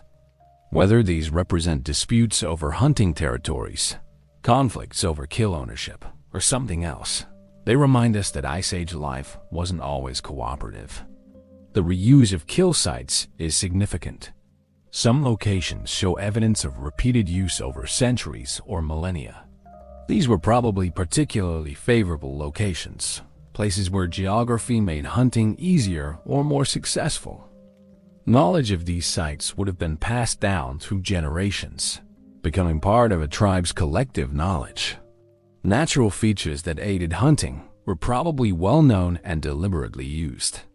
Narrow canyons where animals could be trapped, bogs where heavy animals would become mired, cliffs or steep slopes. Archaeological evidence suggests humans were skilled at exploiting these geographic advantages. Some sites show evidence of constructed traps or barriers, pile stones that might have been used to funnel animals in certain directions, ditches or pits that could trip or trap animals. These weren't elaborate structures, but they didn't need to be. Even simple modifications to the landscape could significantly improve hunting success. What's also interesting is what kill sites don't always show. Despite thousands of megafauna kills documented archaeologically, we have relatively few sites with clear evidence of how the animals were actually brought down. The chase, the spear throws, the moment of the kill, these leave less permanent evidence than the processing that followed. This means we have to infer hunting methods from indirect evidence. The positions of projectile points, the types of wounds, the locations of kills. It's like trying to understand a story when you only have the last chapter. We can make educated guesses, but there's much we'll probably never know for certain. One thing kill sites do make clear is that Ice Age humans were successful megafauna hunters. The sheer number of kill sites, the evidence of repeated hunting over long time periods, and the sophisticated processing techniques all indicate that this wasn't accidental or rare.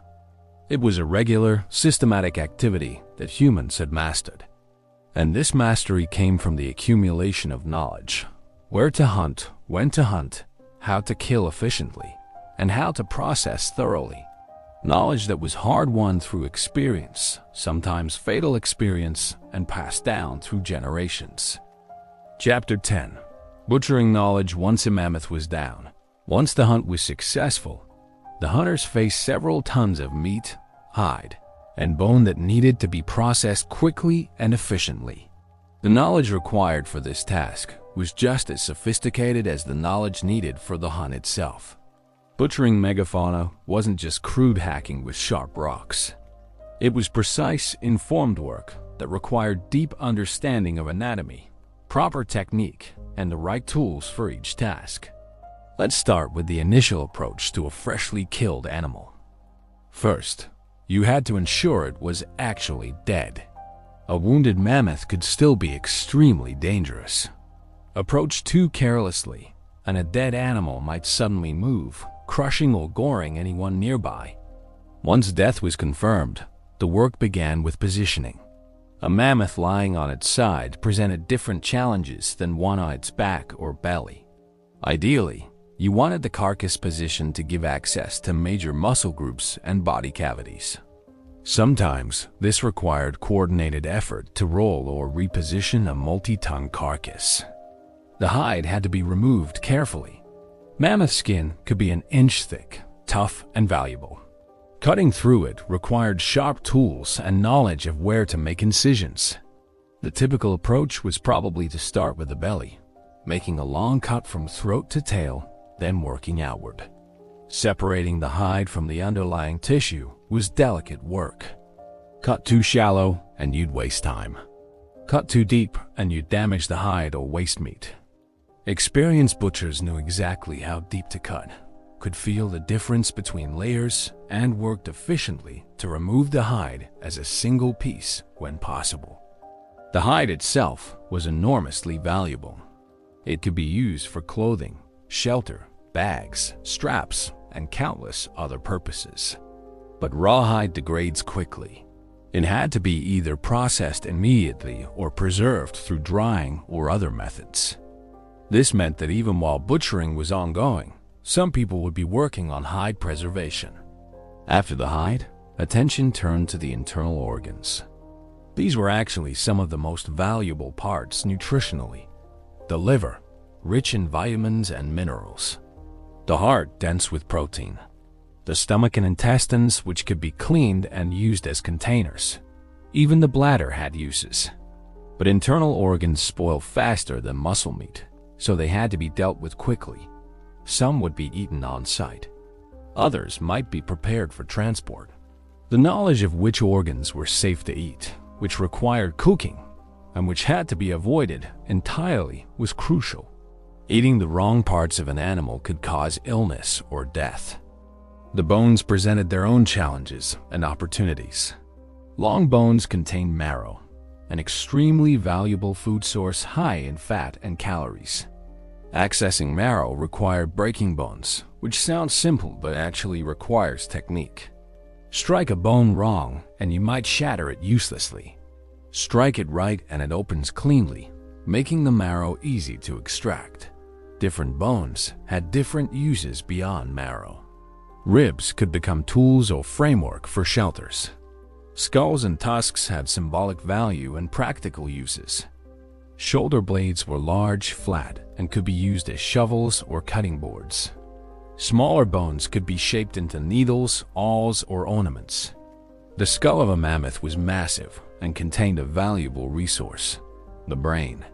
Brains were high in fat, which was especially important in lean times. But accessing the brain required breaking through thick skull bone. This was done by striking specific points where the bone was thinner or by using tools to gradually work through the skull.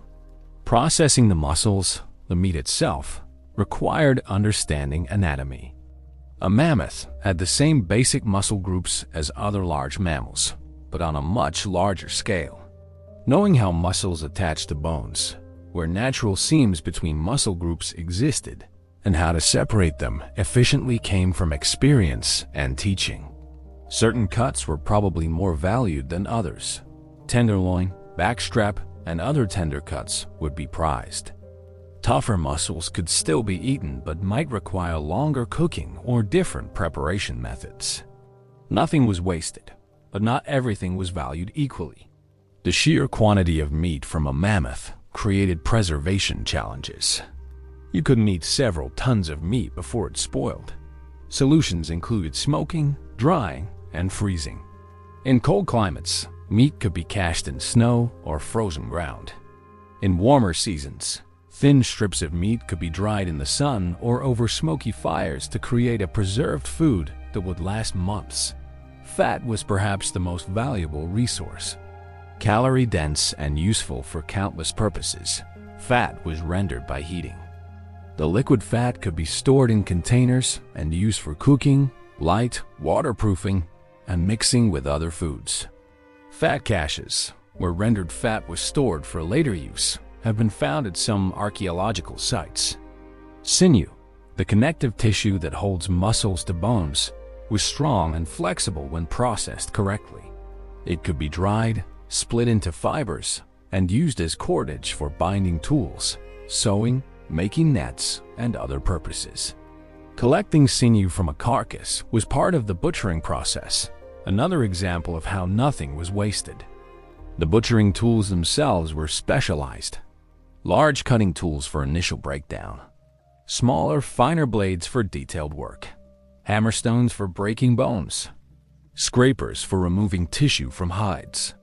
Each tool had a specific purpose, and skilled butchers knew which tool to use for each task. Butchering was dirty, exhausting work. Blood, fat, and tissue would coat workers. In cold weather, blood would freeze on your hands and tools. In warm weather, flies would swarm. The smell would be overwhelming, especially as work progressed and the carcass began to decompose. And it was dangerous work even after the animal was dead. Sharp tools could cut you. Heavy bones could crush fingers or feet. Slipping in blood or fat on icy ground could cause serious injuries. Infection was a constant risk. Any cut while butchering could introduce bacteria from the carcass into your bloodstream. The social organization of butchering was probably complex. Different people likely had different roles based on skill and experience. The most knowledgeable butchers would direct operations, making key decisions about how to proceed. Others would follow instructions, performing specific tasks. Young people would watch and learn, gradually taking on more responsibility. There were probably gender dynamics at play, though we can't know exactly what they were. In many traditional societies, men and women have different roles in processing game. Men might do the heavy initial butchering, while women handle detailed processing, or vice versa, or roles might be more fluid. Each culture would have had its own norms. Knowledge of seasonal variations in animal condition would inform butchering decisions. In late summer and fall, animals would have built up fat reserves. In late winter and spring, they'd be leaner. The amount of usable fat, the condition of the meat, and the value of different parts would vary seasonally. Butchers also had to be aware of disease and parasites. Not every animal was healthy, and consuming meat from diseased animals could sicken or kill people. The ability to recognize signs of disease, to know which parts could be safely consumed and which should be avoided, was life-saving knowledge. The efficiency of butchering improved with experience. A skilled team could process an animal much faster than novices, reducing exposure to scavengers and spoilage. This efficiency wasn't just about speed, but about maximizing yield, getting every possible bit of use from the carcass. Some of the most impressive evidence of butchering knowledge comes from bone assemblages at archaeological sites. When experts analyze which bones are present, which are absent, and what marks they bear, they can reconstruct the entire butchering sequence. They can see where initial processing happened, what was transported, and how thoroughly the animal was utilized. What becomes clear from this evidence is that Ice Age humans were not primitive or crude in their butchering. They were highly skilled, working with sophisticated techniques that reflected deep anatomical knowledge and enormous practical experience. This knowledge was cultural capital, passed down through demonstration and practice. A child growing up in a hunting community would see butchering many times before participating. They'd start with simple tasks and gradually take on more complex ones as their skills developed. By the time they were adults, they'd have internalized vast amounts of information about anatomy, tool use, and processing. And this knowledge extended beyond just butchering. It connected to cooking methods, storage techniques, tool making, hide working, and dozens of other skills.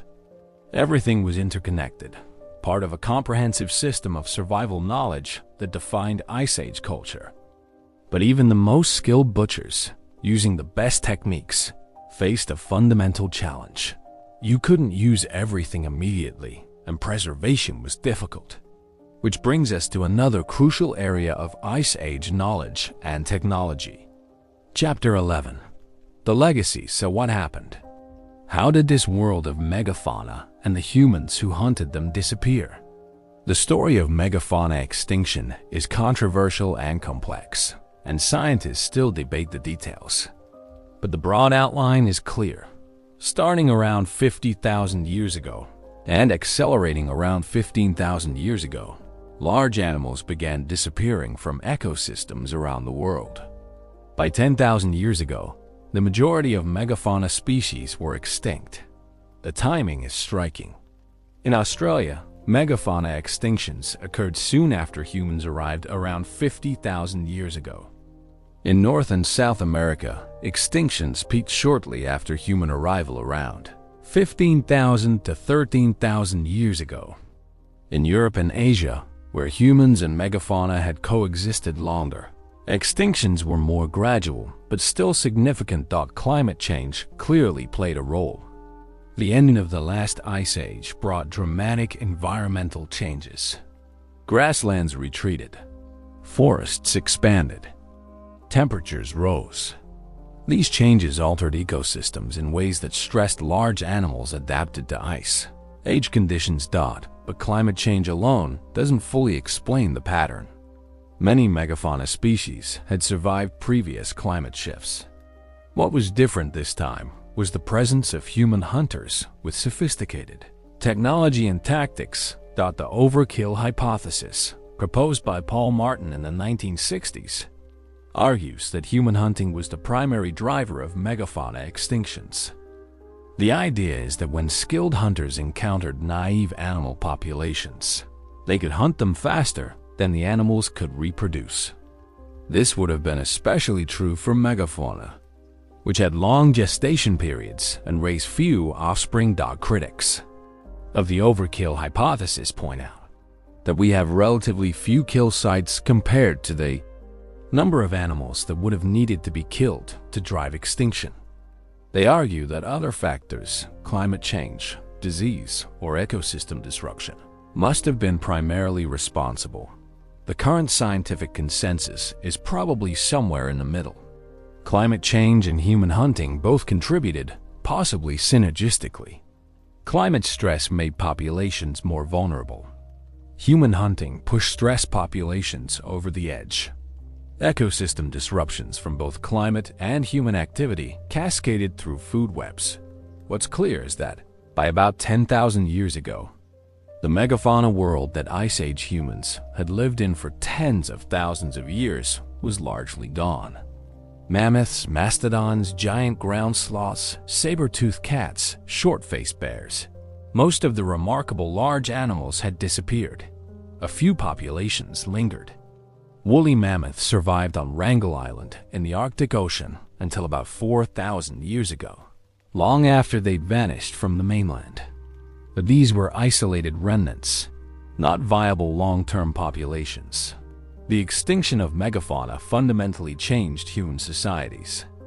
The hunting techniques, tools, and knowledge that had been developed over thousands of years were suddenly less relevant. Humans had to adapt to a world with smaller, faster, more dispersed prey. Some societies transitioned to hunting smaller game, developing new technologies like nets, snares, and more efficient projectile weapons. Others increased their reliance on fishing, plant gathering, and eventually, agriculture. The end of megafauna hunting coincides roughly with the beginning of the Neolithic Revolution. When humans began domesticating plants and animals. It's interesting to consider whether megafauna extinction pushed humans toward agriculture. When you can't rely on hunting large animals anymore, you need alternative food sources. Intensifying plant gathering and eventually cultivating crops becomes more attractive. Domesticating the remaining smaller animals like sheep, goats, and cattle replaces hunting wild megafauna. The cultural knowledge that had been so valuable for megafauna hunting began to fade. Within a few generations of the extinctions, the detailed knowledge of mammoth behavior, the specialized hunting tactics, the processing techniques for massive carcasses, all of this became obsolete. Some was repurposed for hunting smaller animals or livestock management, but much was simply lost. We can see echoes of this lost knowledge in modern indigenous hunting practices, but only echoes. No modern hunter has faced the challenges that Ice Age hunters confronted daily. The closest analogs might be the few remaining traditional elephant hunters in Africa, but even they have access to metal weapons, modern medical care, and live in a fundamentally different world. The archaeological record preserves fragments of this lost knowledge.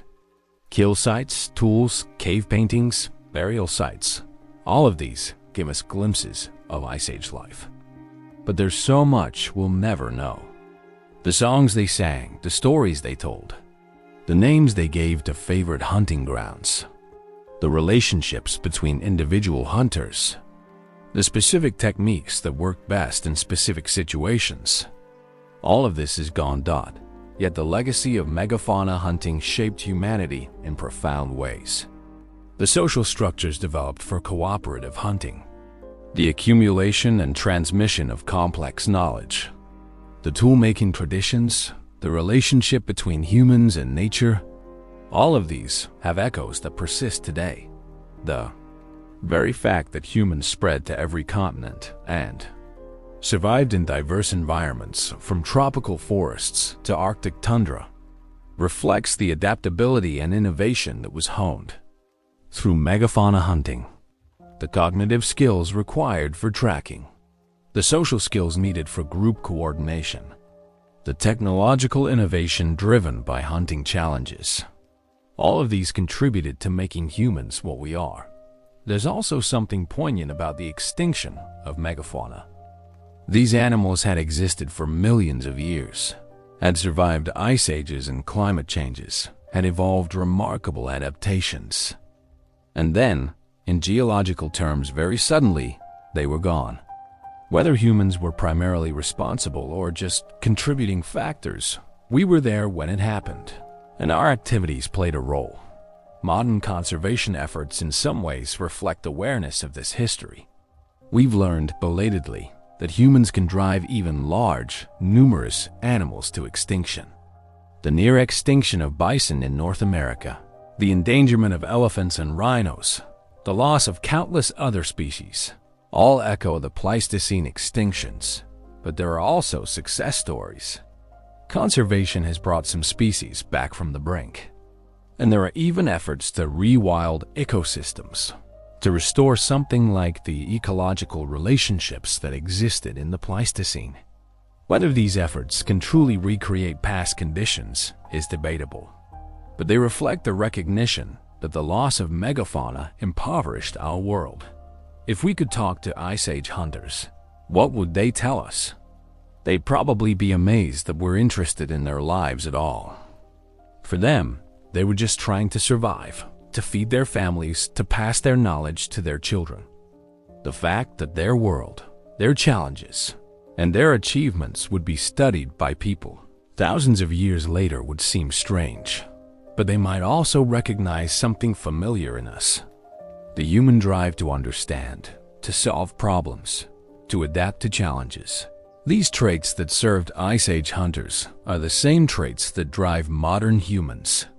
We're still telling stories around fires, still cooperating to achieve goals beyond individual capacity, still passing knowledge to the next generation. The tools have changed. The challenges have changed.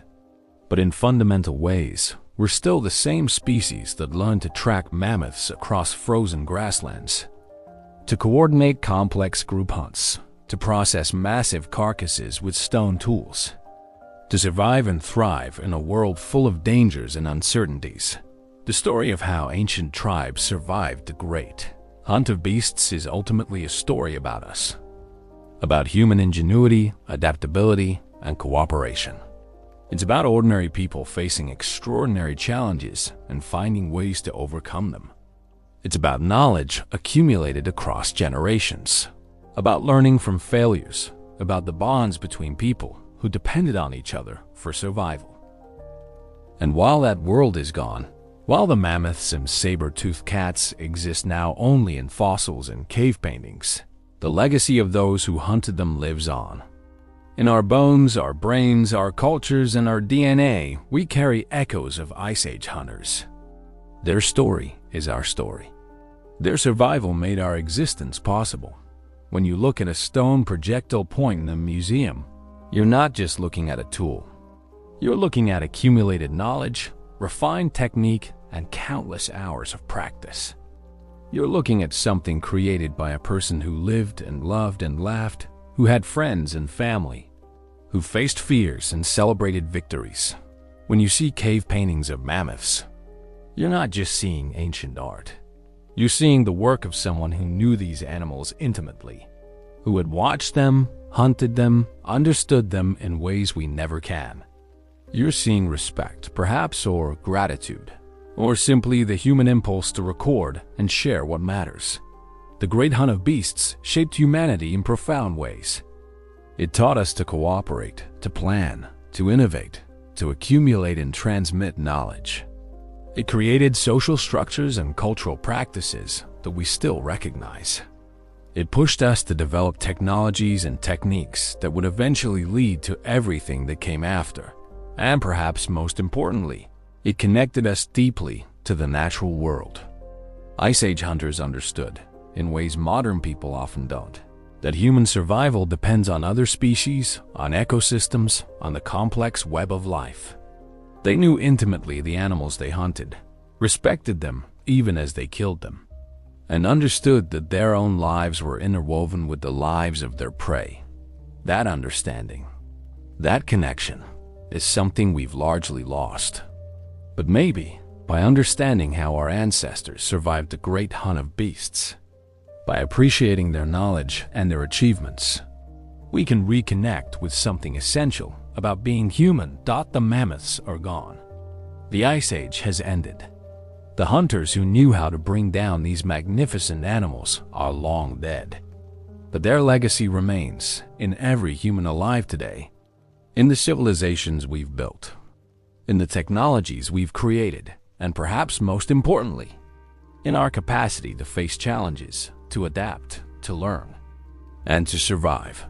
That's the true legacy of the ancient tribes who survived the great hunt of beasts. Not just that they survived, but how they survived, and what their survival made possible for all of us who came after Dot. Think about what it means to be an apex predator today. We are so far removed from the natural food chain that most of us never even consider predation as a real threat. We build cities, control our environment, and live without fear of being hunted. But 50,000 years ago, this wasn't the reality at all. Our ancestors lived in a world where they were constantly calculating risk. Every decision, where to camp, which path to take, when to venture away from the fire, carried potential consequences that could end in death. They weren't just competing with other humans for resources. They were competing with creatures that had millions of years of evolutionary refinement as killing machines. Consider the cave lion for a moment. This animal, which roamed Europe and Asia until about 14,000 years ago, was roughly 25% larger than the biggest modern African lions. Males could weigh over 700 pounds. They had massive skulls, powerful jaws, and retractable claws that could disembowel prey with a single swipe. And unlike modern lions that primarily hunt in open savannas, cave lions lived in more varied terrain, including forests and grasslands where ambush predation was possible. Now imagine you're a human in this environment. You're walking back to camp after checking snares, maybe carrying some small game. The sun is setting. You hear a sound behind you. Before you can turn fully, a cave lion that has been stalking you from the tree line charges. You have perhaps 3 seconds to react. Your stone-tipped spear feels very inadequate in your hands. This was reality for Ice Age humans. Not every day, maybe not even every month, but the possibility was always there. And the people who survived were the ones who developed strategies to minimize these encounters. They traveled in groups when possible. They stayed alert. They learned to read the landscape for signs of predators.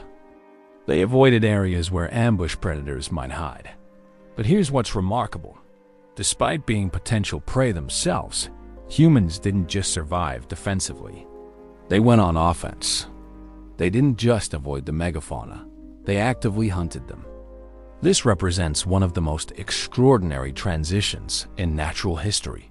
The shift from prey to predator, from being hunted to being the hunter. This transition wasn't inevitable. Other intelligent species existed during this period. Neanderthals in Europe and Western Asia were cognitively sophisticated, used tools, controlled fire, and buried their dead. Denisovans in Asia had their own cultural adaptations. Yet anatomically, modern humans, our direct ancestors, were the ones who most successfully exploited megafauna resources and ultimately spread to dominate every habitable continent. Why? What made the difference? Part of the answer lies in social organization. Humans developed the ability to cooperate in larger groups with more fluid social structures than other species. We could form alliances, share information across groups, and maintain social bonds with people we didn't see every day. This created networks of knowledge and support that extended beyond single-family groups. Another factor was our unique combination of endurance and versatility. Humans aren't the strongest animals. We're not the fastest. We don't have natural weapons like claws or fangs. But we have remarkable endurance. We can track prey for hours or days. We can travel long distances. We can operate effectively in a wide range of climates and conditions. This versatility meant we could adapt hunting strategies to different prey and different environments. Our throwing ability, unique among primates, gave us a way to deliver force at a distance. A human can throw a spear with enough velocity to penetrate thick hide and deliver a lethal wound. This ability to strike from range changed the dynamics of predator and prey. It meant we could injure or kill dangerous animals without entering their reach, reducing risk while increasing effectiveness. But perhaps most important was our capacity for cumulative culture. We didn't just learn from our own experiences. We learned from everyone in our group. We remembered what our parents and grandparents taught us. We could imagine hypothetical scenarios and plan for them. We could take techniques that worked in one context and adapt them to another. This meant that hunting knowledge accumulated over time. Each generation didn't start from scratch. They inherited the wisdom of those who came before and added their own innovations. Over thousands of years, this accumulation created a body of knowledge about hunting megafauna that was extraordinarily sophisticated. When we look at the Pleistocene epoch, we're not just looking at a time period. We're looking at a crucible that forged modern human behavior. The challenges of this era, the need to cooperate, to plan, to innovate, to accumulate and transmit complex knowledge, shaped the very structure of human cognition and society. The humans who survived weren't necessarily the strongest or the bravest. They were the smartest, the most cooperative, the best at learning and teaching. They were the ones who could look at a mammoth, an animal that outweighed them by a factor of 100, and see not an insurmountable threat but a solvable problem. And solve it they did, again and again, across thousands of generations and hundreds of thousands of hunts. The story of how they did this, the tools they created, the knowledge they accumulated, the tactics they developed, is a story of human ingenuity at its finest. This is where our journey truly begins, with humans as underdogs in a dangerous world, facing challenges that would seem impossible, and finding ways to not just survive, but thrive. What comes next is the story of how they turned weakness into strength, how they mastered their environment, and how they became the most successful large predators the Earth has ever known.